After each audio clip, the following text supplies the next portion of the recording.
The temperature that night was minus 22 degrees Fahrenheit. In a half-mile radius, 4 tents collapsed under the weight of ice accumulation. The fabric pulled inward, folded, and people were left stranded in open air at 2 in the morning. 17 emergency calls went out across the neighborhood. 2 people were hospitalized with frostbite. The warming center on East Jefferson had closed at 11 o'clock. The overflow bus was full by 9 o'clock. And in the middle of all of that, inside a rusted green commercial dumpster behind a shuttered restaurant, a man lay still and listened to the wind fail. Inside the dumpster, 38 degrees Fahrenheit. Outside, minus 22 degrees Fahrenheit. A 60-degree differential, maintained by cardboard, foam packing inserts, bubble wrap, moving blankets, and one human body the city had decided was not worth looking at. His name is Marcus. He is 53 years old, and what he built that November, alone in 2 weeks, without a dollar of funding and without a single person taking him seriously, is one of the most effective winter survival shelters constructed in a major American city in recent memory. Nobody reported on it. Nobody studied it. Nobody funded it. Nobody tried to replicate it, because the man who built it was unhoused. We have a system, not a single politician, not a single social worker, but a deeply embedded cultural system that decides in advance what an unhoused person is capable of knowing. This video is about that system, about how it works, about what it costs us to keep believing it, and about the engineering Marcus applied because it deserves to be taken seriously as exactly what it was. Before Marcus was unhoused, he spent 11 years repairing industrial refrigeration units, commercial walk-in coolers, restaurant freezer systems, the kind of temperature-controlled storage that keeps an entire supply chain from collapsing. 11 years of understanding how heat moves, how it escapes through gaps in foam, how it follows conductive metal like water following a crack, how it fights to stay when you give it nowhere to go. He understood thermodynamics, not from a textbook, but from his hands, from cracked gaskets, from compressed foam seals, from vapor barriers and the specific quiet resistance you feel when you close a perfectly insulated door and the air inside pushes back against you. He lost that job 6 years ago when an auto parts warehouse eliminated the overnight shift and kept the youngest workers. He was 47. He had no savings deep enough to survive what followed. He has been unhoused ever since. He found the dumpster in November, rusted green. It was roughly 10 feet long, 5 feet wide, and 4 feet deep. It sat behind a shuttered restaurant on East Jefferson Avenue. It smelled like grease and old tile grout. A thin skim of ice had already formed along its bottom edge, where rain had pooled and frozen overnight. Most people walking past saw nothing. A piece of urban furniture, background noise, the kind of object your eye skips over automatically because it has already been filed away as irrelevant. Marcus stopped. He turned back and he stood looking at it for a long time. The way a carpenter looks at a piece of wood before the first cut, not at the surface, through it. He tilted his head slightly to the left, the same habit he'd developed on the job when he was calculating AR flow in a difficult installation. He was already building it in his mind. He started the next morning and worked over 2 weeks. He moved quietly, deliberately, with the handcart he kept chained to a fence post around the corner, and the people who walked past. They laughed, not quietly, not with any embarrassment, out loud, without lowering their voices, the kind of laughter that does not need a reason because it already has a conclusion. They pulled out their phones. They pointed. They saw a homeless man rummaging through trash bins at 7 in the morning. They could not see what he was building. There is a neuroscientific reason for that, and it goes deeper than rudeness. Princeton researchers ran brain imaging experiments in which participants were shown photographs of homeless people. Their brains showed measurably reduced activity in the region associated with thinking about other minds, the region that activates when you try to understand someone's intentions, their feelings, their inner life. At a neurological level, the participants were partly failing to register a full human being. Their brains were processing those images the way they process objects. That is not a personal moral failure. That is the predictable output of a system that has spent decades teaching us, below the level of conscious thought, that certain struggles are dignified and certain ones are shameful, that intelligence lives in offices and credentials and not in the hands of a man with a handcart and a plan.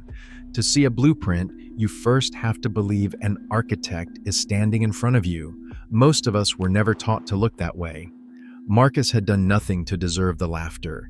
The system had already decided what he was before he picked up a single tool. So what did he actually build?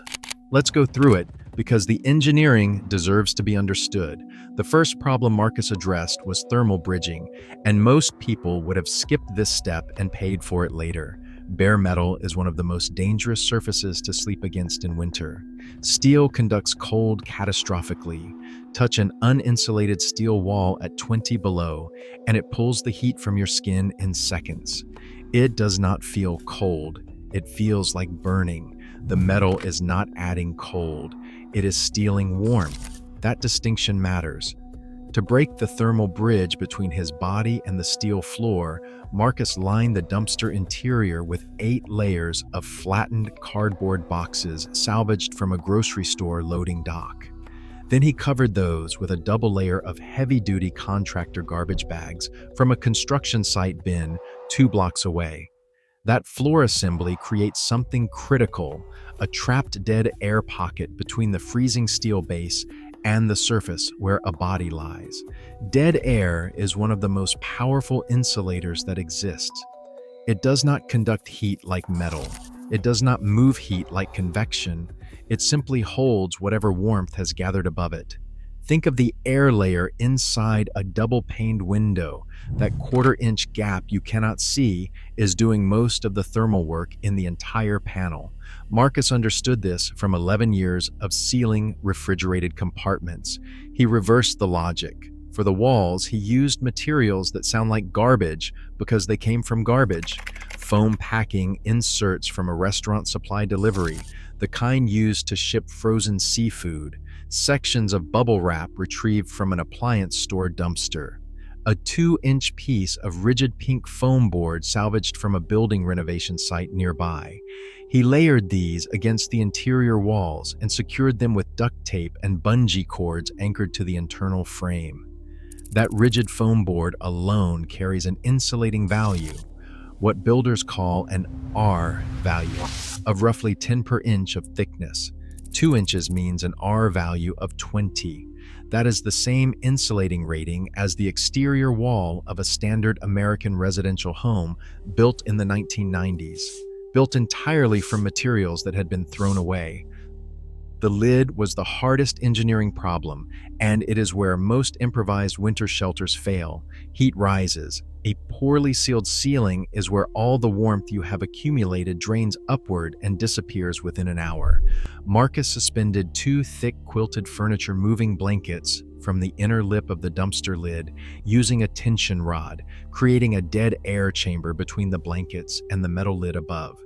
It is the same principle as a thermos, the same principle as a double-pane window. Trap the air, let it accumulate. Let the warmth stay where the body is. Then, and this is the detail that separates survival engineering from a fatal mistake, he cut a ventilation slit. A sealed, insulated space containing a living human body generates carbon dioxide. The accumulation is silent. There is no warning. You do not feel it coming. You simply stop waking up. Marcus knew this. He left a deliberate gap at the lid hinge, roughly half an inch wide, covered with a section of mesh cut from a produce bag. It was small enough that heat loss was negligible and large enough that the air cycled safely through the night. He had thought about this. He had solved it by himself, without a single resource beyond 11 years of refrigeration experience and the materials cities throw away. Here is one more thing most people never think about. A resting adult human body generates roughly 80 watts of continuous thermal energy, approximately the same output as an old incandescent light bulb. In a small, sealed, well-insulated space, that heat does not escape. It accumulates. Marcus calculated intuitively from experience that his insulated dumpster interior, approximately 50 cubic feet of enclosed space after the insulation was installed, would trap enough of his own body heat to maintain a survivable internal temperature even when the outside air fell well below 0 degrees Fahrenheit. On the night the temperature dropped to minus 22 degrees Fahrenheit, he lay inside wearing 2 coats, inside 2 sleeping bags, inside 50 cubic feet of recycled warmth. He could hear the wind working against the outside of the steel walls, a low continuous sound that pressed and released, and pressed again like something trying to find a way in. It could not find one. The foam held, the dead air held, the blanket ceiling held. He lay still and listened to the wind fail against the walls of a shelter that the entire city had watched him build while laughing. He checked the interior temperature the next morning with a cooking thermometer he had kept since his warehouse days. 38 degrees Fahrenheit inside, minus 22 degrees Fahrenheit outside. That is not luck. That is engineering. So why did none of this get documented, studied, funded, or protected? Because it follows a pattern, and that pattern has 3 causes that repeat every single time knowledge like this surfaces from outside the official system. The first is scalability.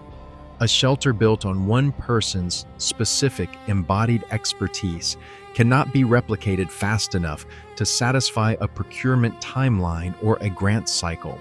Institutions can only fund what can be packaged, trained, and deployed at volume. Marcus's knowledge lives in his hands and his history, in 11 years of refrigeration work that no certification program can compress into an afternoon training session. The institution has no category for it, so it ignores it. The second is accountability. When a city agency builds a shelter and someone dies in it, there is a board meeting, an audit trail, and a corrective action plan. When an unhoused man builds a shelter and someone survives in it, there is silence. No press release, no podium photograph, no line item in next year's budget. Institutions can only fund what they can measure, document, and defend. The third cause is the one that should stay with you. In Seattle, a woman named Felicia Becerra built a working shelter from scrap metal and salvaged wood, complete with a functioning chimney venting smoke from an internal stove. It worked. It was warm through the nights that collapsed other structures. It went viral. People who had walked past encampments for years without a second glance were suddenly stopping, sharing, calling the engineering remarkable. The ingenuity was undeniable. The city's cleanup crew dismantled it within days, not because it was not working, because it was. A functioning, self-built structure on city property created legal liability the city attorney's office could not tolerate. The shelter that actually worked became the problem. Becerra said she would just build it again, bigger. There is a kind of dignity in that sentence the system never planned for. The hidden cost of this pattern is not abstract. It is counted in the people who do not make it to March because the bed was full, the tent failed, and the shelter that actually worked was confiscated because it could not be insured. Cities spend hundreds of millions on winter homelessness systems every year, coordinated entry databases, intake assessments, eligibility screenings, quarterly outcome reports, community listening sessions that begin in October and produce recommendations by March, when winter is already finished, warming centers that close at midnight, shelter beds that fill by 4 in the afternoon, overflow buses that hold 40 people when 200 need them, phone intake lines with 45-minute hold times. A dying battery at 15 below does not last 45 minutes, and every winter, the bodies are still found in the morning. The modern system was engineered to process people, not to protect them. It moves paperwork with precision, and it moves human beings at a crawl. Marcus's system had no forms, no wait list, no intake coordinator, no board meeting, no budget line. Just one person applying the oldest knowledge human beings have ever possessed. If you understand how heat moves, you can stop it from leaving. The gap between those two approaches is not a gap in resources. It is a gap in who we are willing to believe has something worth knowing. What do you do with this? The first thing costs nothing. Learn the physics of layering. When you are cold and have multiple clothing layers, the instinct is to compress them, pack them tight, press them against your body. That instinct is wrong. Compression collapses air pockets. AR pockets are the insulation. If you are ever stranded in cold weather unexpectedly, car failure on a rural road, or caught outside after a storm, layer loosely. Stuff newspaper inside your jacket. Wrap yourself in anything that creates a gap between surfaces. That single principle has kept people alive for centuries. The second thing costs under $5 and takes 30 seconds. If you want to help someone surviving rough conditions this winter, the most thermally effective item you can hand them is not food and not cash. It is an emergency Mylar space blanket paired with chemical hand warmers. A Mylar blanket reflects roughly 90% of body heat back to the user. It weighs an ounce. It costs under $2. Layered inside a sleeping bag or wrapped around the torso under a coat, it can create a temperature differential of 30 degrees or higher. Buy a pack of 10, keep them in your car, hand them out when winter comes. No coalition meeting required, no grant cycle, just physics doing what physics does. The third thing is the hardest. The next time your eye moves past someone building something in an alley, on a sidewalk, in the margin of a city that never made room for them, catch it. Name what just happened in your brain. Ask yourself one question. What does this person know that I don't? That question is the beginning of actually seeing someone. And actually seeing someone is where everything else starts. The morning after the coldest night of the year, Marcus opened the lid of his shelter and climbed out into air that hit him like a wall. He checked his thermometer. He looked at the collapsed tents down the block. He looked at the city around him, the city that had spent 2 weeks walking past him while he was building, and he began planning the next modification. Marcus was not a victim who got lucky. He was an engineer who worked with what he had, under conditions that would have stopped most people, and he solved the problem completely. He deserves to be understood as exactly what he was, a master of applied thermal physics who happened to have no fixed address. The knowledge was never lost. It just never got a building to live in. If this story changed the way you see who gets to be called intelligent, share it with one person this week, not for the algorithm, because someone in your life needs to see this. If you want more stories like this one, the survival science, the forgotten engineering, the intelligence living in the margins, subscribe. We are just getting started.